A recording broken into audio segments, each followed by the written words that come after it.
اور ہم چونک کے نہیں دے رہے. اس فائرنگ سے جو ہمیں بچا سکتا ہے اس کی طرف واپس نہیں آ رہے.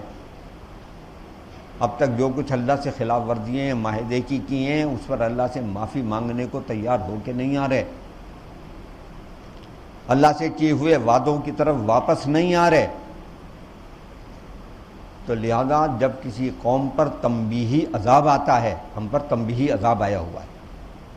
تنبیہی عذاب سے معافی کی صورت صرف یہ ہے کہ جس کا گناہ کیا ہے، اور گناہ صرف اللہ کا ہے اور کسی کو گناہ نہیں، اسی اللہ سے معافی مانگو، اور اجتماعی طور پر معافی مانگو اللہ سے کہ اس مصیبت سے ہمیں تو ہی نجات دے سکتا ہے. ہم نہیں جانتے ہمارا دشمن کون ہے، ہمیں نہیں نظر آ رہا. دوستوں کے روپ میں بھی ہمارے دشمن ہیں، اور دشمن تو ہیں ہی ہمارے دشمن. ہمارے لیے راستہ کوئی نہیں ہے بھاگنے کا. تو اللہ کے بندو اللہ کے پاس آ جاؤ. میں نے آپ کو مثال دے دی، ایسی ہزاروں مثالیں ہیں کہ جو مارنے آیا ہے اللہ نے اسے مجھ سے محافظ بنا دیا. یہ ترک جو 450 سال تک مسلمانوں کو حکمرانی کرتے رہے، جس طرح منگولوں نے مارا ہے، اس سے بری طرح انہوں نے مارا ہے مسلمانوں. ان کے ہاں ارطغرل تھا جو پہلا مسلمان ہوا، اور اس کا پوتا تھا پھر عثمان خان، جس نے وہ سلطنت قائم کی جو سلطنت عثمانیہ کے نام سے 1914 اور 1917 تک چلی. تو ہمیں تو جو مارنے آیا وہ ہم میں ضم ہو کے گیا، واپس نہیں ہم نے جانے دیا کسی کو اللہ کی توفیق سے. یہ تو پہلا مرحلہ ہے کہ جس میں ہم ڈھیر ہو گئے، اللہ کی طرف واپس نہیں آ رہے. چنگیز خان کی نسل کا کوئی ایک آدمی بھی ایسا نہیں جو مسلمان نہ ہوا ہو، اور ارطغرل کے خاندان کا کوئی ایک بھی آدمی ایسا نہیں ہے ترکوں کا جو مسلمان اور محافظ اسلام نہ ہوا ہو. خارزمیوں کا، شلجوقیوں کا، یہ تو سارے وہ تھے جو ہمیں مارنے آئے تھے، جنہیں آج آپ تاریخ اسلام کا ہیرو تصور کرتے ہیں. وہ ہیرو بنے اس کے بعد ہیں کہ پہلے مارنے آئے اور پھر مفتوح ہو کے رہ گئے. جب تک ہم اسلام سے وابستہ رہے کہ ہمیں اسلام کی دعوت پھیلانی ہے، ہمیں کوئی ختم نہیں کر سکتا. اور جس دن آپ یہ بھول گئے اور اپنے اپنے مطلب کے اسلام ہم نے ایجاد کرنے شروع کر دیے قرآن کو چھوڑ کے، تو ہمارا حشر اس سے بھی برا ہو. اب یہاں سے مضمون پھر قرآن مجید کا 17ویں آیت سے آثار کائنات کی طرف پھرتا ہے.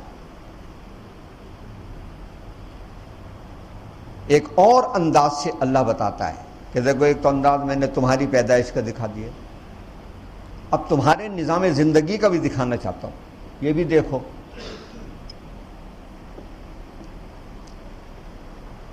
کہ وَلَقَدْ خَلَقْنَا فَوْقَكُمْ سَبْعَ طَرَائِقَ، ہم نے تمہارے اوپر آسمان میں 7 راستے بنائے، 7 طبقے بنائے ہیں. یہ تو وہ ہیں جو تمہیں بظاہر نظر آ رہے ہیں، جن تک تم پہنچ گئے ہو. یہ اس وقت کی کہانی ہے جب تک اجرام فلکی سے واقفیت کا علم یونانیوں کے پاس 7 سیارہ گان کی سطح میں تھا.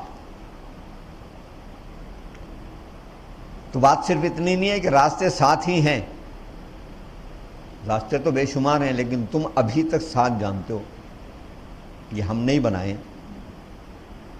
وَكُنَّا عَنِ الْخَلْقِ غَافِلِينَ، اور ہم کوئی بنانے میں اناڑی تو نہیں ہیں، اور اپنی بنائی ہوئی چیز سے ہم غافل بھی نہیں ہیں. ہم نے جو کچھ بنایا ہے بہت سوچ سمجھ کے بنایا ہے. سورۃ الملک میں کہا ذرا آسمان کی طرف نظر ڈالو، دیکھو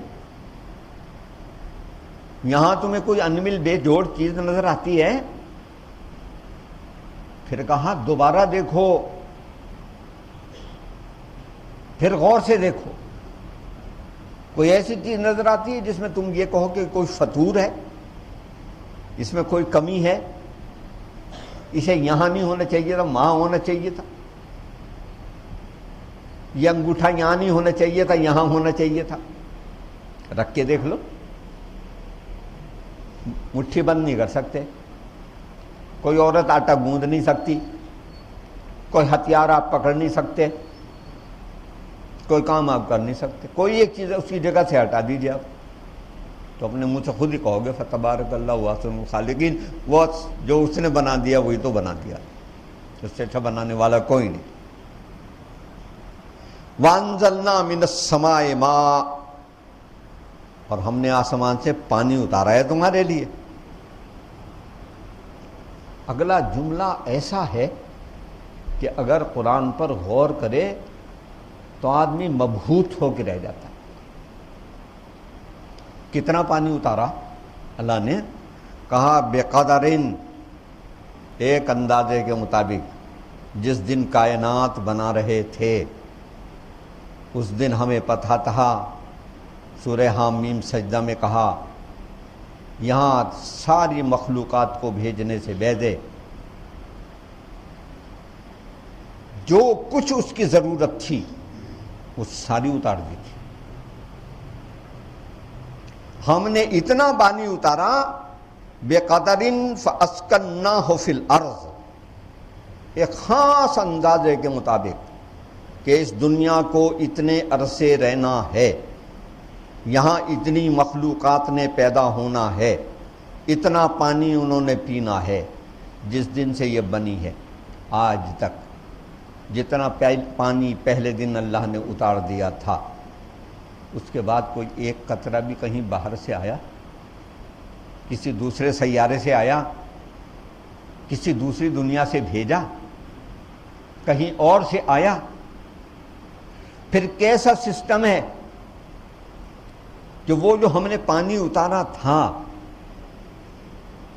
آج 8ویں جماعت کا بچہ بھی وہ بات جانتا ہے کہ دو مشتعل گیسوں کے مجموعے کا نام پانی ہے، ایک آکسیجن کا ایک ہائیڈروجن کا، دونوں ایک خاص مقدار میں ملتے ہیں تو پانی بنتا ہے، اس خاص مقدار میں نہ ملے تو نہیں بنتا۔ اس دن کے بعد سے تم اس خاص مقدار میں اسے بنا ملا سکے ہو اور اسے جدا کر سکتے ہو۔ اور دیکھو ہم اسے سمندروں سے بھاپ بنا کے اڑاتے ہیں، جب یہ بھاپ بن کے اڑ رہا ہے اس وقت ہائیڈروجن کو آکسیجن سے جدا ہونے سے کون ہے جو روکتا ہے؟ اگر یہ دونوں علیحدہ علیحدہ ہو جائیں تو آگ لگ جائے ساری دنیا میں۔ یہ دونوں گیسیں جب بھاپ بن کے سمندر سے اڑ رہی ہیں، اگر اس وقت علیحدہ ہو جائیں تو ایک ان میں آگ لگانے والی ہے اور ایک بھڑک پڑنے والی، ایک جلاتی ہے اور ایک جلتی ہے۔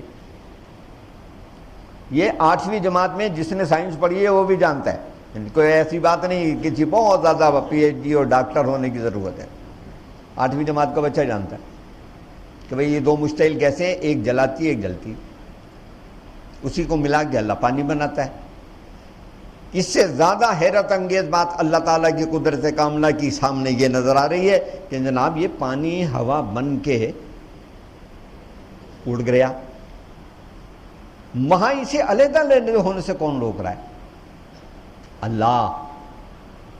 اور پھر اس بھاپ کو ٹھنڈا کر کے کہیں اولے بنا رہا ہے، کہیں برف بنا رہا ہے، کہیں پانی بنا رہا ہے، اور پھر وہاں سے برسا کے دوبارہ نیچے لا رہا ہے، سمندر سے اڑا رہا ہے، جس کے پانی کی ایک بوند آپ ذرا کراچی جائیں نا اور منہ میں رکھ کے دیکھیں تو پتہ لگ جائے گا، حلق تک کاٹ دے گی، اتنا نمک ہے اس میں۔ ہم اسے اوپر لے جا کے فلٹر کر کے لاتے ہیں، اور جب تم میں نیچے برستی ہے تو کیسی میٹھے پانی کی بارش ہوتی ہے، تم میٹھا پانی پیتے ہو۔ پھر ہم وہاں سے برسا کے تمہارے کنوؤں میں، تمہاری زمینوں میں، تمہارے چشموں میں، تمہاری نہروں میں کہیں بہاتے ہیں، کہیں ذخیرہ بناتے ہیں، اور فَأَسْكَنَّاهُ فِي الْأَرْضِ، زمین پر ایک خاص مقدار کے ساتھ اسے ٹھہراتے ہیں. اگر سارے کو ایک ہی جگہ ٹھہرا دیں تو ساری دنیا ڈوب جائے.